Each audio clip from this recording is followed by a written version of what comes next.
Well, good morning, everybody. How's everybody doing? Good. Everybody's awake.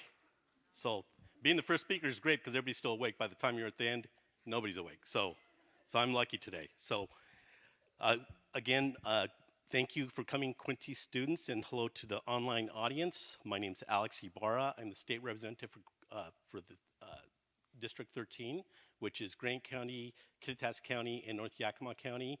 I'm from Quincy, was born and raised in Quincy, y sí sé español, y porque yo estaba trabajando aquí en las días cuando crecí.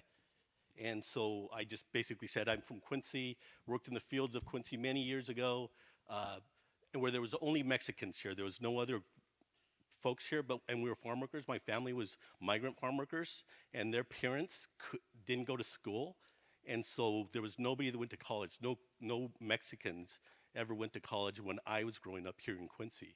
And so I was the only one in my STEM classes, in my science classes, math classes. The rest of the Mexicans we came to Quincy in 9th grade. We had 40 Mexicans in my class, and by the time we ended up graduating, there was only 5 of us that graduated. My brother and I and 3 others, and that's how it used to be back in the day. But what I'm hearing from all my friends here in Quincy, that's not the case anymore. I think the case now is that we've got this great new high school that we helped build here in Quincy many years ago, and the folks and the kids out here, the students out here, are going to be doing this STEM work. I used to, in fact, when I got out of college, I was a math major. That's why I'm here. I went to a company called Rocket Research Company in Redmond, Washington. We made rocket engines for spacecraft, for satellites, for the Mars Observer, for the space shuttle, for the Beagle spacecraft, for GPS satellites. So we made rocket engines all over the place. And it was a guy from Quincy, just like you guys. A guy from Quincy was able to do that because I paid attention and did great at my STEM classes. And that's all that helped. And I know you guys are doing much better than we used to do in the past. So I'm glad you guys are all here to listen to these folks that are going to be there. These ladies are wonderful, and they're smart, just like you guys.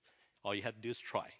So anyway, thank you very much for having us. So here's a person who's going to introduce herself in a second. Ooh, thank you, Representative Ibarra. My name is Katherine Jerald. I am going to be your navigator and moderator today.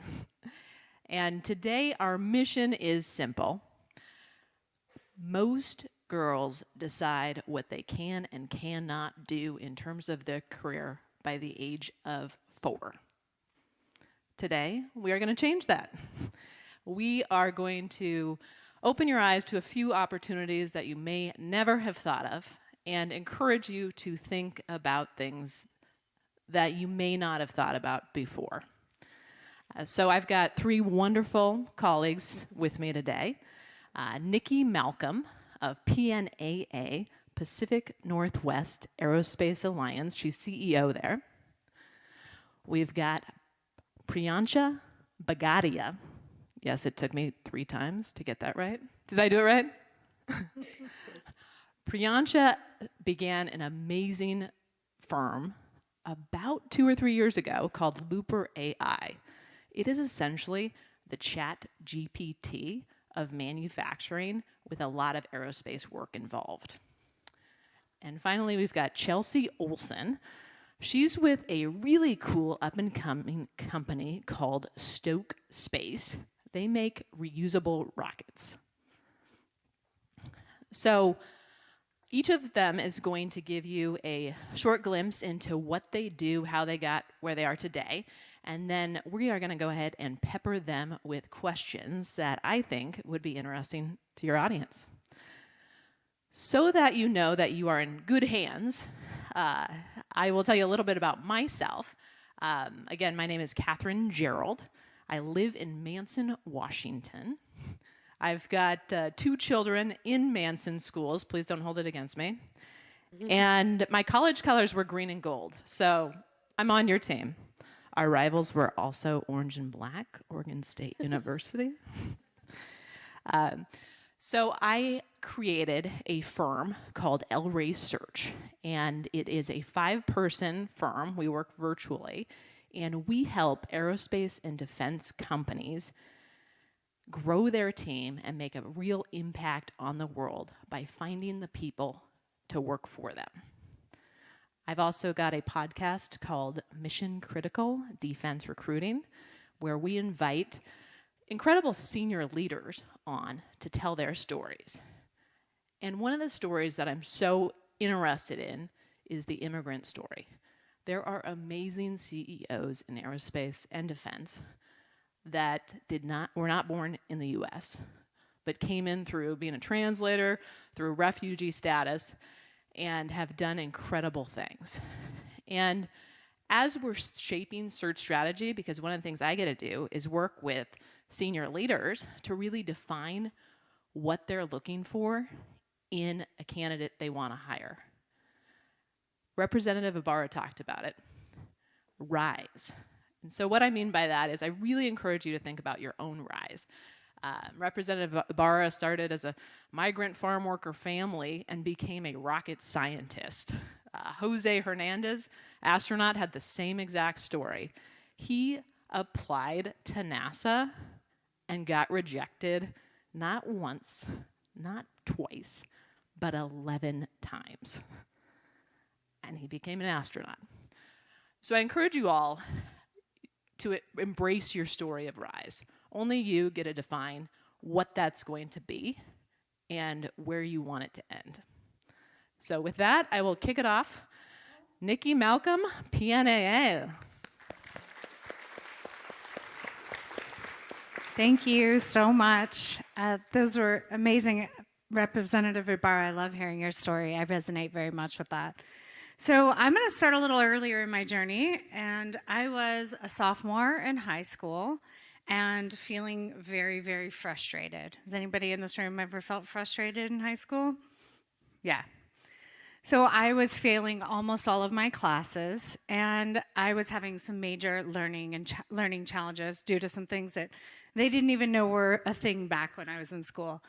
And so I went to my counselor and I said, I need help. I can't do this. And they said, there's nothing we can do. And I went to my mom and I said, I need help. And she said, there's nothing I can do. So I made the life-altering decision at that point at 15 years old to drop out of high school. Now, I don't recommend that because, spoiler alert, it did not go well for me for a while. I spent the next few years of my life trying to find my way. I moved out of home and just spent 3 years of really, really hard times. So 3 years later and 2 failed relationships, I woke up and I looked in the mirror one day and I was like, Nikki, is this the life that you want? And the answer was no. And thankfully, I had met someone in my life at that point who showed me that life could be a little bit different. Her name was Joan, and she was so cool. She had a car, she had an apartment, she was 19, and the thing is, she had a really hard life too. So I started to believe that maybe that was possible for me as well. So I decided to take a chance. And I went to a temp agency, and as I went in, I was terrified. I thought, they're gonna laugh me out of here. I'm a high school dropout. I'm so ashamed. But they didn't. They gave me a job, and they gave me my first filing assistant job at an aerospace company. And that's little baby Nikki, 18 years old, up here on this far side. So I got my first aerospace job, and I was hooked. I wanted to know everything about it. Why are we buying this? What is this? Why are we doing that? And while it probably annoyed most of my superiors, that curiosity got me promoted to outside processing and purchasing, which at 19 years old felt like a massive responsibility. But I loved it, and I dived into aerospace so hard. And then I got promoted into sales, and that is when I hit my stride. Because you see, I never thought that travel was possible for me in my life and my upbringing, but now I was getting to go to Paris and London and Amsterdam and all these places in the world that were just a fantasy in my life before this time. And that passion led me to become the first female chair of the Pacific Northwest Aerospace Alliance. That's that middle picture where I'm holding a hammer that's supposed to be a gavel. And so I did that, went through sales, and then I took my first leadership position. And the fact is, I was not ready for it. I didn't know, because of my past, I didn't know how to ask for help from people. And I failed at that job miserably, and I got fired. And then I just kept pushing through, got another sales job, and eventually, through the passion, through the community that I built with PNAA, when it came time to find a new CEO, I raised my hand. Again, terrified that they were going to say, "You're not the right fit," but they did. And now I have a career, and I get to lead a community of aerospace companies and talk to kids like you and hopefully inspire you to take chances and understand that no matter where you start out in your life, you can decide where you get to finish. Thank you.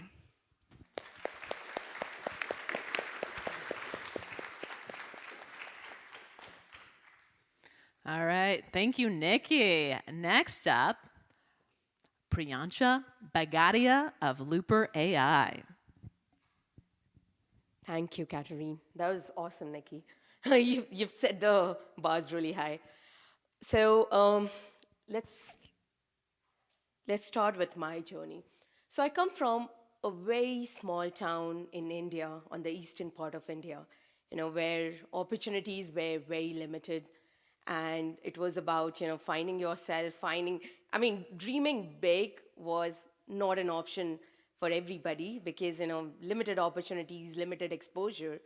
But then from that small town of India, Girirdi, I'm standing right in front of you right now, started my company, have 16 people working for me, and have Boeing as a customer.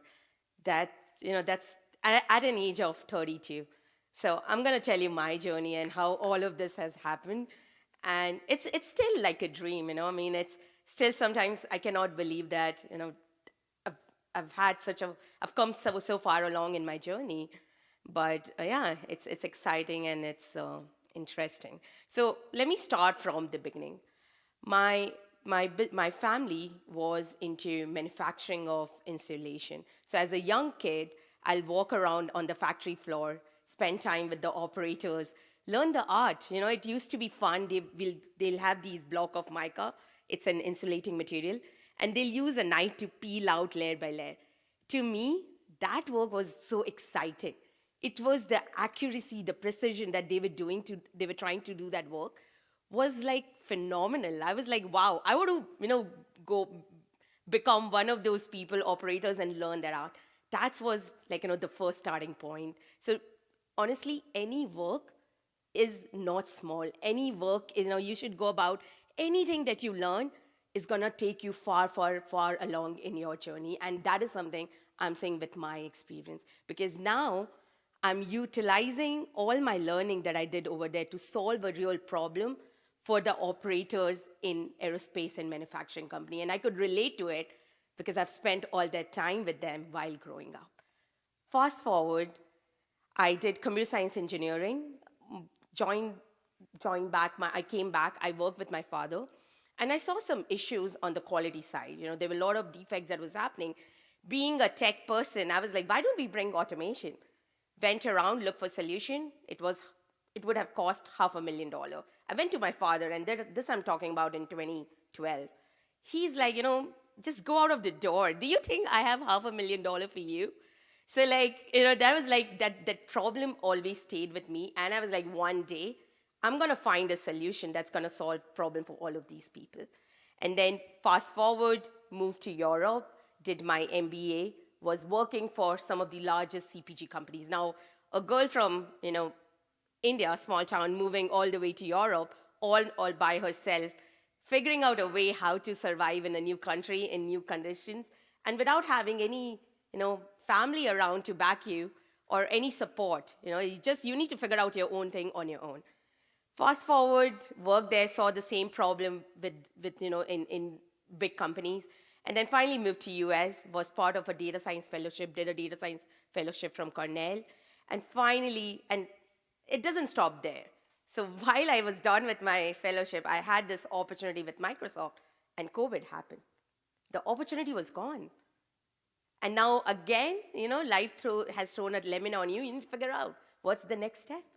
And from there, found an opportunity which was like, around just with a startup. And again, the mindset of not finding anything small. Every opportunity you never know can take you where. And that opportunity got me first hands-on experience on AI side, and finally let me go to my dream of starting my own company. So in 2021, I started Looper to solve the problem that I saw firsthand in my dad's company. And in last 2.5, like close to 3 years, we have a team of 16 people. We are working with some of the largest companies around the world, solving a real problem. We know how important the problem of quality is. We are all aware of what's going on around. So we have solved that problem, and finally, I've lived my dream. And yeah, like now, some of the initiatives, which is very close to my heart, which we're doing, is, we are empowering women by helping them do some of the part of the job in AI building. And then also, I'm very excited to be in front of you guys because last year we had 3 high school students who interned with Looper. And honestly, they were better than the data scientists that I've had in my team. I was so excited. And I was like, this so much, like, the willingness to learn, the willingness to go all out, it's something that each one of you have here. And, you just need to be open, look for opportunities, grab it, because you don't know which one would be the next turning point in your life. Thank you. Thank you, Priyansha. Definitely inspiring. All right, we've got Chelsea Olson of reusable rocket company Stoke Space.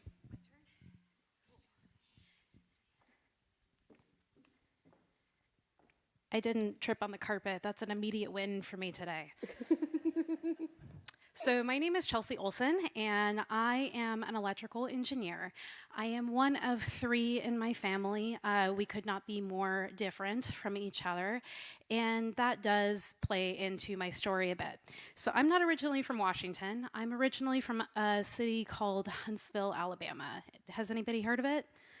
Yep, I see one in the back. It is Rocket City, USA. I am the product of a rocket scientist and one of the first female computer scientists out of Auburn University in Alabama. So I start with my inspiration. My dad worked on the International Space Station.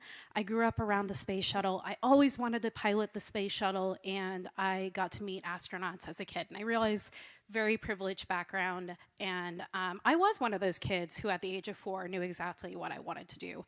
I took apart electronics, I wanted to be an astronaut, and that to this day has continued. So, and fun fact, that's Joaquin Phoenix, the little robot in the bottom corner as a kid. One of his first acting gigs. It's called Space Camp, that movie. I wore out the cassette tape, I acted it out, I made cardboard helmets, I was that kid. Mm-hmm.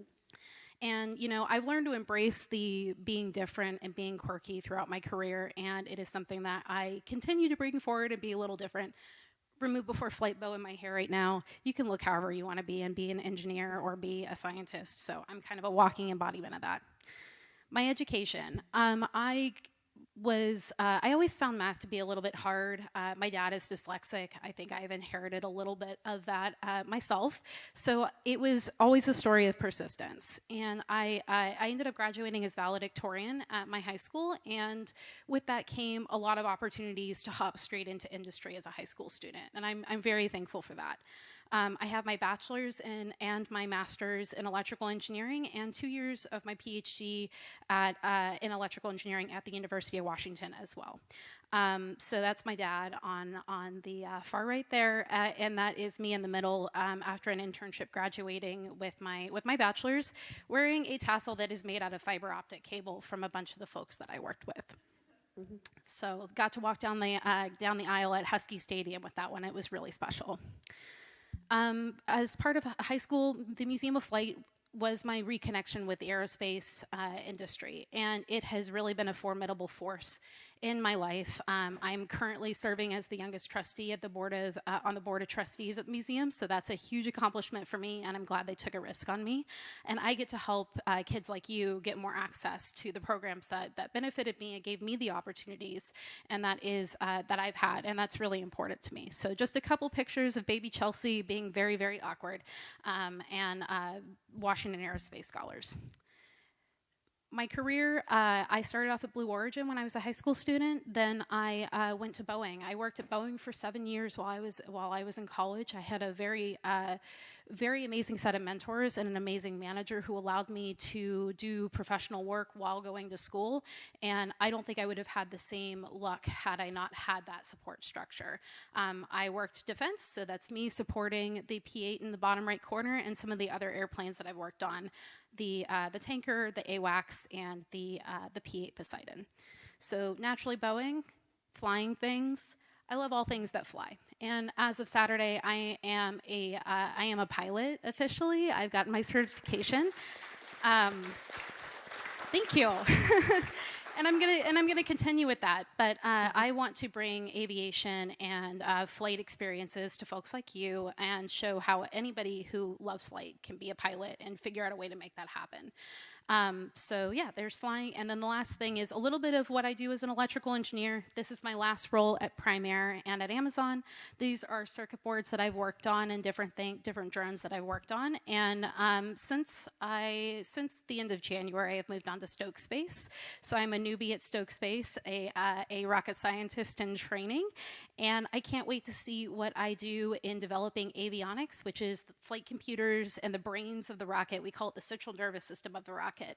Can't wait to see what we do and the memories that I make with my colleagues. So that's a little bit about me, and I'm happy to take your questions later. Thanks so much. Thank you, Chelsea. Not everybody was born into the rocket industry. We got a legacy here. So now's the time where we get to pepper these amazing women with questions. If we don't ask a question that you are dying to know the answer to, come up afterwards. All of us will be sticking around for some photos as well.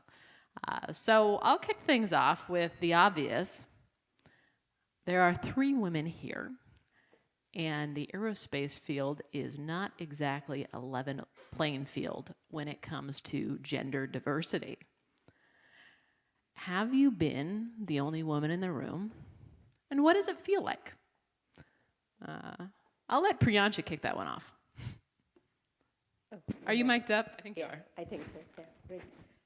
So, just one, when you start a company, one of the most important things that you need is funding.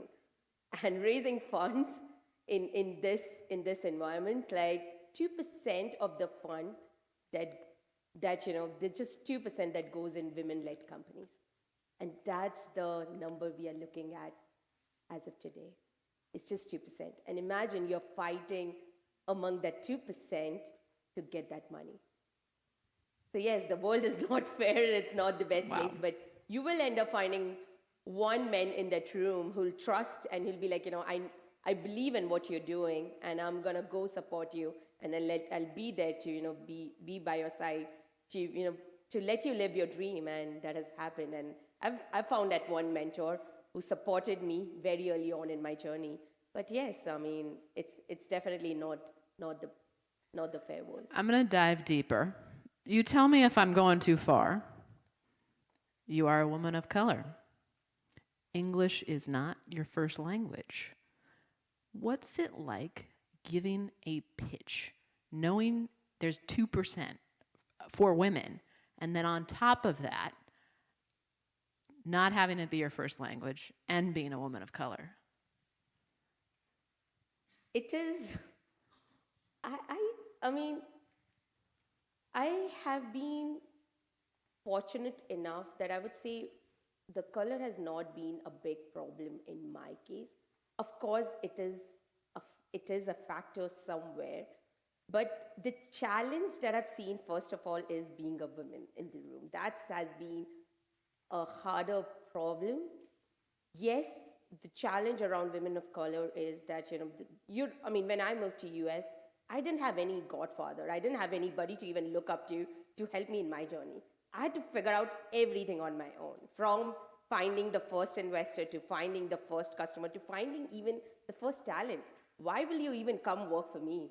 What have I proved? Like, I don't even have, a big degree here, and why would you trust me? And why will you join my journey? So yeah, I mean, there has been, like, I've had my share of struggle to, figure out things in all these ways. But yeah, so I would say moving from a different country and figuring out something for yourself is hard. But at the end of the day, America is a land of opportunities. And I would also want to say that there is, if you really have that passion, and if you're really, really excited about something, this is the place where you can have your dreams come true. So it has Well worked done. that way for me. Absolutely. I did want Chelsea to answer this question too, because I think you are only one of maybe 2 women to graduate in one of your UW programs. Tell me about that. Yeah, I was one of very few women in the electrical engineering department at the University of Washington, and that was both in my undergrad and in my graduate studies. So funny enough, the lab where I did my PhD work had a very high number of women, but that was very intentional by the two principal investigators in the lab. When I started off in the department, I was one of 2 women who were directly admitted into the department. So we were the 2 women who were sitting in our initial classes. Normally you apply when you're a sophomore or a junior to be in your program, and we went straight in as first-year students, freshmen. That was intimidating. Definitely experienced some interesting looks that I wasn't expecting, and I wasn't adequately prepared for having no real experience outside of my bubble. And when I graduated, I think there were 5 or 6 of us, but I think 2012, 2015 numbers where it was like 11 or 12% of engineering graduates were electrical engineers, and 10% of those were women. I've been on teams at Boeing and at Amazon where I was one of very few women, and it was interesting to interact with those different people. And a couple different things I saw. There were some who were my age who were very interested in supporting one another and building that up, and then there were some women who saw us as competition because the way they were brought up, there was only one seat for a woman at the table, and anyone else was competition. So I saw that, and I'm not going to perpetuate that going forward. But it's been experienced to have a very supportive environment, especially going into Stoke, and also with my flying community through my flight school. And then to see what I experienced at Boeing, which was more of the traditional, you're competition, I need to get rid of you.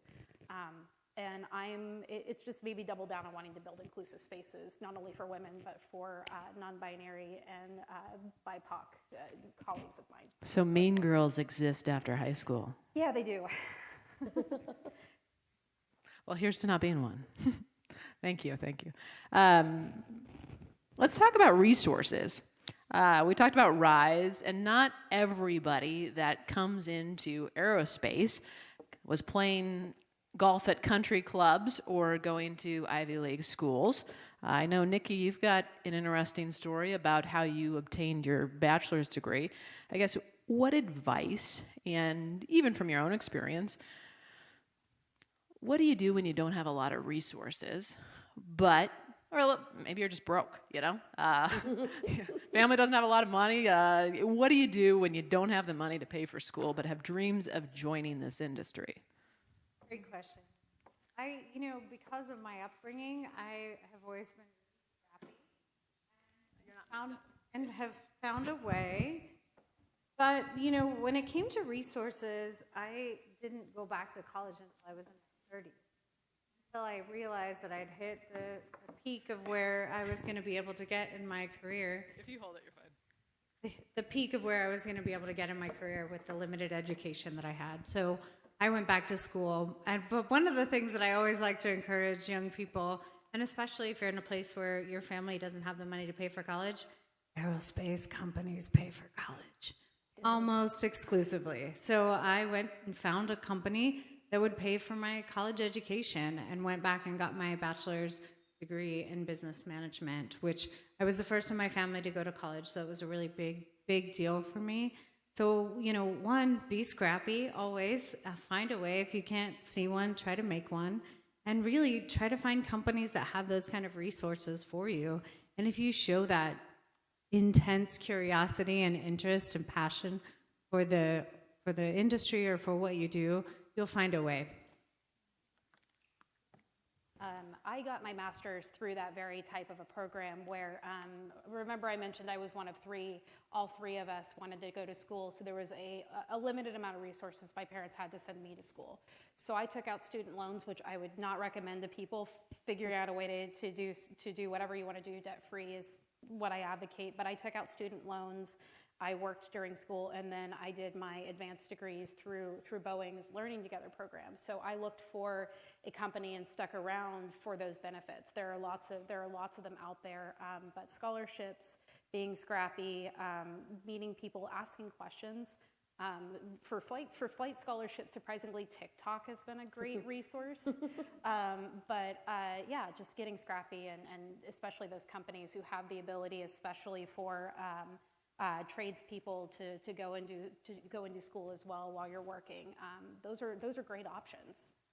I actually forgot to say that our organization offers scholarships for students that are going into aerospace programs. We offer a $1,000 to $2,000 scholarship. So when you get to that point and you're ready to do aerospace because we all inspired you so much, come and check it out and apply for one of our scholarships. So hypothetically, let's say everybody leaves here and is pumped to join the aerospace industry. And truly it's the Wild West right now. This industry is making the rules and defining what's possible. So hypothetically, that's how everybody leaves. Priyansha, this one's for you. Where do you start?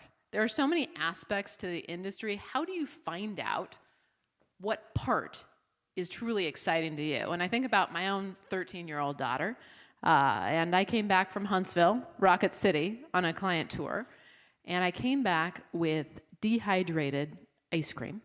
Have you guys ever had that? It's like out of the backpacking. I think you can get it at Walmart, actually. But she looks at me and goes, "Mama," I think she was like 6 at the time, "this is what I want to do. I want to make food for astronauts." So I share that story with you because there are a lot of directions in aerospace to go. But Priyansha and whoever else would like to jump in, you're welcome to. Where do you start? I think it's something, what you said is so true. It's something which you have seen very personally in your, in your day-to-day life, because the inspiration really starts from there. You don't have to, sit here and think, oh, I'm gonna make a rocket one. I mean, that can happen too, but it's really about noticing the small things and be like, hey, can I make some change? Can I bring some difference there? Like I'm seeing something, So in my case, it was, while growing up, I've seen my grandfather, my father working in manufacturing. And every evening, I remember, I used to sit with my father. He would give me an hour, and we will talk about anything and everything. And just sitting there, I would know what's going on in UK in business, or what's the new, technology trend that's going on. And it used to get me so curious. And I was like, you know what? I want to learn more. I always seeing my father and my grandfather, that kind of, I think, inserted a seed in me that I want to start my own company one day. And I think it's all about, look around, see, there has to be somebody, like a mentor, like a role model. You might have, a teacher who's inspiring you so much, and it can just start from there, or it can be anything. But for me personally, it started from childhood. I didn't realize, I never knew how it's gonna happen. But it was just one thing led to the other. And, at that point, if I ever, if you asked a 6-year-old Priyansha that, are you going to start a company when you are 30? And will you have all of these companies as your customers? Heck no. I mean, that Priyansha knew nothing. She was like, all I knew was I wanted to start something. So it's just look around, see the opportunities. There might be one person, who's inspiring you. And if any of us have, inspired you in any way, come talk to us. We'll be happy. You have an idea. No idea is bad. Come talk to us. What I think. Can I answer this one really fast? We got time for one more, and I want you to answer this one. All right. So no. No. But I'm saving. So unless somebody tells me otherwise, this is going to be our final question, but do come up afterwards, ask us anything you want to. Nikki, I didn't totally blow you off because this one is for you to start. How does, and you've got more of a global view because of all of the companies you work with here in aviation in the Northwest, how does a career in aerospace impact someone's family, community, and even the world at large? That's a great question. There's a bunch of different ways that your career can affect the world. I would say for me, being the first in my family to go to college, my niece now went to UW and got a biology degree. So from that perspective, showing people in my family who came from a really tough background that more is possible, being that representation for them has made a huge difference for their generations in our family, for sure.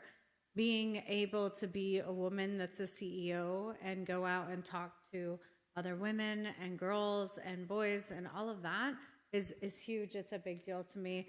But really, I mean, I get to do some really cool stuff in my job. I've been, testing of missiles and satellites and rockets and all of this stuff that just me personally, it's changed me as well as anything else. So it's so hard to quantify, but every single person in a way is changing the world and the work that they're doing in aerospace. Whether they're sweeping the floor or they're a rocket scientist, we're all part of this cog that makes all of this stuff possible. It makes space travel possible. It makes eventually going to Mars possible. It makes us traveling to see our families in other countries and other states possible. So aerospace has a huge impact on everything, the goods that you eat every day, the things that you wear, everything. Aerospace has had some part in that, and we get to be a part of making that happen. That's amazing. All right, with that, we are going to wrap it up, but before we do, see this banner over here? NCW Tech Alliance. Turn around and say thank you, because you don't see the people that put on today's show, and they are amazing. Jenny, Sue, Representative Barra, everybody that was involved, stand up, stand up.